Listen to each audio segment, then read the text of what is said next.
Bonjour Sylvine Thomasin. Bonjour.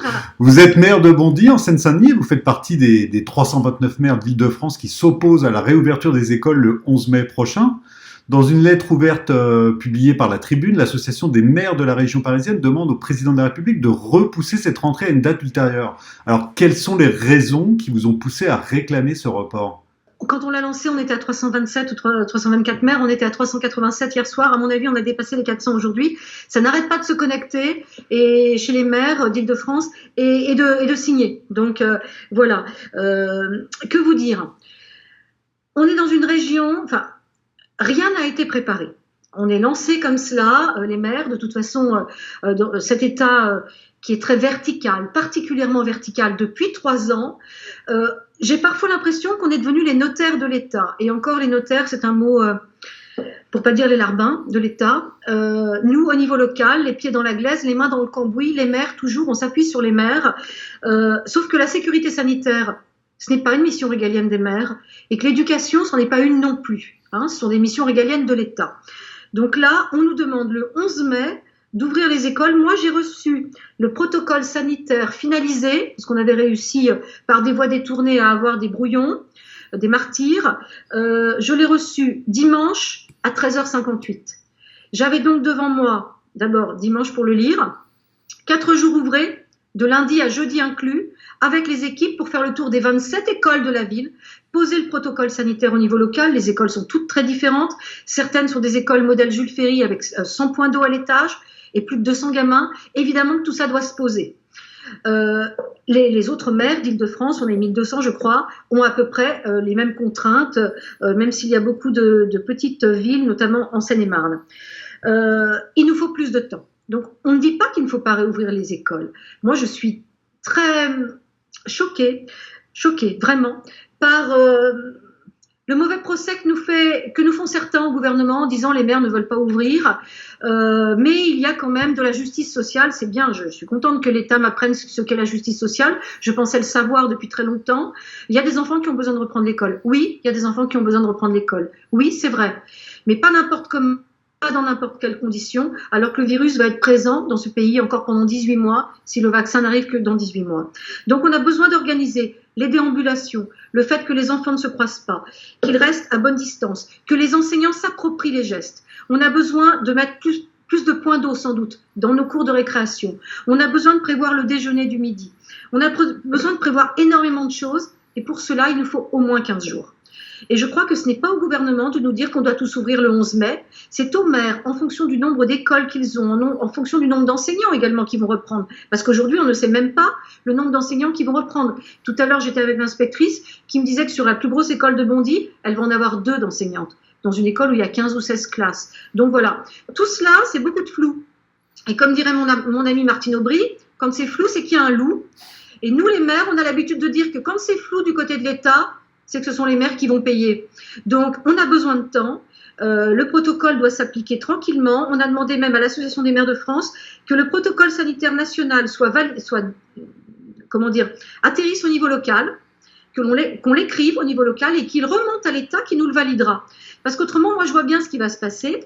C'est que le premier adulte infecté dans une école, ça sera la responsabilité civile, voire pénale, des maires. Et d'ailleurs, j'ai bien entendu Édouard Philippe, le Premier ministre, hier, dire que moi, quand j'étais maire, je prenais mes responsabilités. En fait, il nous fait passer pour des lâches, alors que nous, les responsabilités, depuis 1 mois et demi, on n'arrête pas de les assumer. Et d'être aux côtés de l'État pour les assumer, quoi qu'on en pense, parce qu'on est avant tout au service de nos concitoyens. Mais moi, je ferai remonter ce protocole local à l'État. Si l'État ne le valide pas, je prendrai mes responsabilités. Mais en même temps, je dirais que le seul fait qu'il ne le valide pas, pour moi, plaide déjà qu'en effet, il ne veut pas engager la sienne de responsabilité. Alors, quelle décision vous avez prise aujourd'hui en ce qui concerne l'ouverture des écoles? Vous ouvrez le 12, le 13, le 14 dans 2 semaines? J'ouvrirai au mieux, le 18 mai. Et de façon très douce et progressive. Alors, l'État met en avant les enfants qui sont restés très éloignés de l'école. Moi, je les ai à peu près comptabilisés sur une ville comme Bondy, 7300 enfants dans les écoles, une ville très jeune, une ville populaire. J'ai 500 enfants qui sont perdus de vue par l'éducation nationale, 6800 qui sont restés très en lien avec les enseignants. Et je dois dire que les enseignants ont fait un travail remarquable. Hein, franchement, chapeau bas, mesdames et messieurs les enseignants. Ça a pu un peu flotter au niveau collège, au niveau du premier degré, ça a été très tenu. 500 enfants, c'est 500 de trop. Et en effet, il faut aller les chercher.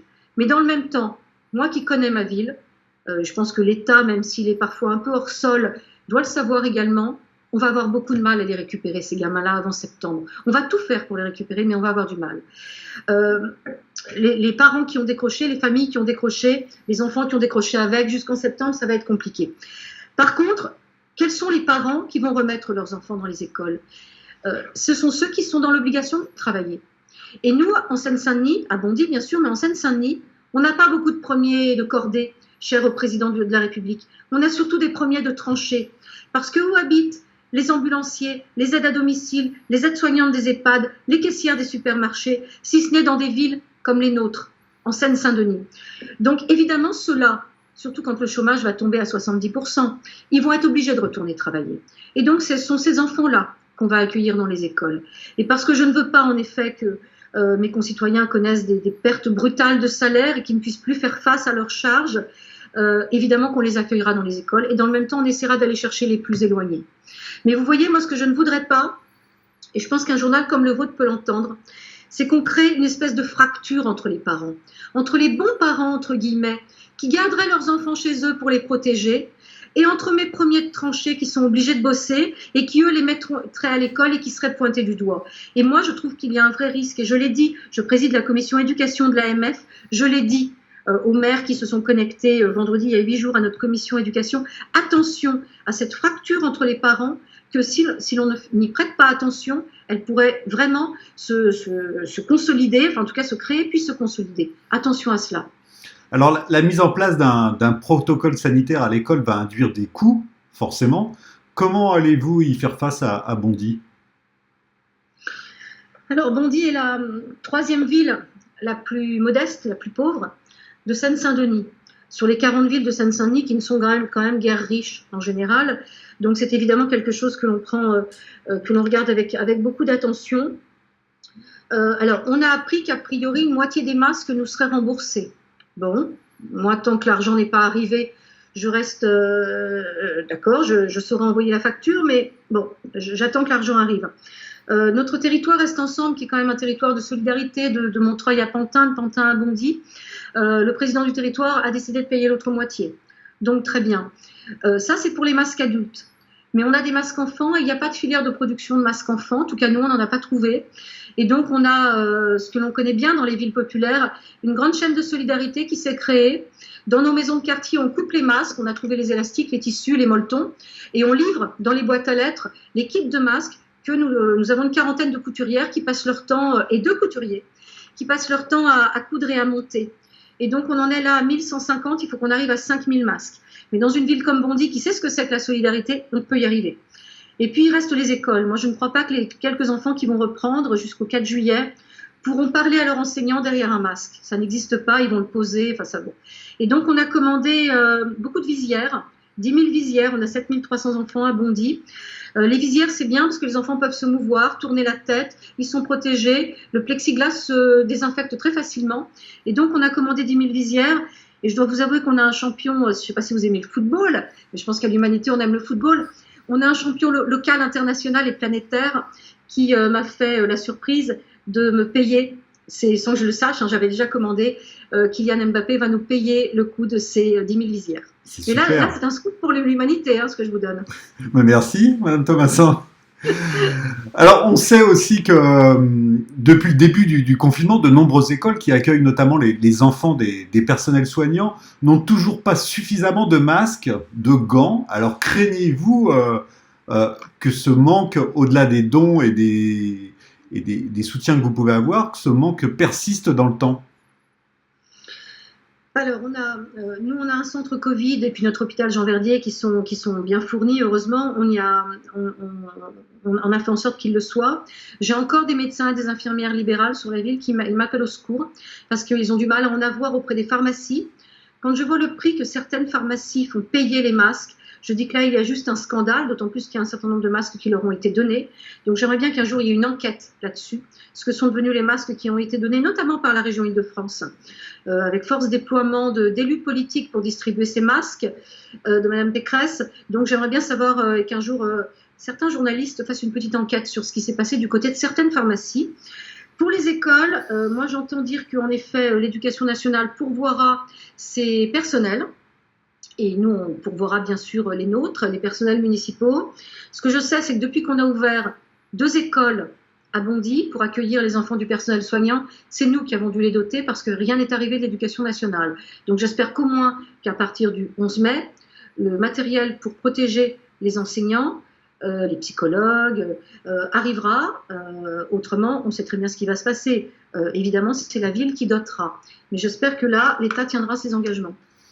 Alors, vous pointez également du doigt le fait de choisir entre les enfants, entre ceux dont les parents ont fait le choix de ramener leurs enfants à l'école, ceux dont les parents doivent impérativement reprendre le travail, et enfin ceux qui sont dans une situation de décrochage scolaire. Alors comment vous risquez d'aborder ce douloureux choix ? Les enfants qui ont décroché, malheureusement, enfin, ce n'est pas nous qui les connaissons. Enfin, on peut arriver à recouper ce que l'on entend, mais enfin, on ne va pas faire un travail très scientifique.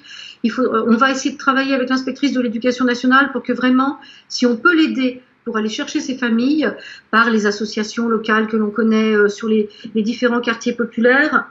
Enfin, nous, c'est carrément toute une ville qui est populaire chez nous, par les médiateurs, par nos maisons de quartier. On peut être en soutien à l'éducation nationale pour essayer d'aller chercher ces familles. Évidemment, les enseignants vont continuer à essayer de les contacter, mais là, ça fait déjà plusieurs semaines que ces familles sont perdues de vue. Moi, ça serait ma priorité, mais je ne peux pas le faire sans l'aide de l'éducation nationale. Je n'ai pas accès à ces fichiers-là. Pour le reste, je sais que les parents qui travaillent, eux, retrouveront facilement le chemin d'école pour leurs enfants. Nous, on fait toujours un travail de maillage, de lien, de tisser des liens, de ne pas opposer, mais de rassembler à Bondy. Et donc, moi, je serais très, très vigilante au fait que ne se crée pas, en effet, une fracture entre les bons parents et les mauvais parents. Tous les parents ont envie de protéger leurs enfants. Moi, j'ai été sage-femme pendant 25 ans de ma vie. Je les ai mis au monde tous égaux. Et je sais que les parents avaient tous la même envie. C'est l'émancipation, l'évolution du petit être humain qu'il venait de mettre au monde pour lui offrir tous les possibles de la vie et lui ouvrir les fenêtres et les portes de la vie. Donc voilà, par contre, voilà, attention, parce que là, il y a quand même un vrai risque. Bon, une ville résiliente comme Bondy saura y répondre, mais il faut que chaque maire, chaque élu fasse très très attention à ça. Merci beaucoup, Madame Thomassin, de nous avoir accordé quelques minutes. Et bon courage à vous. On en a. À bientôt. Au revoir. À bientôt. Au revoir.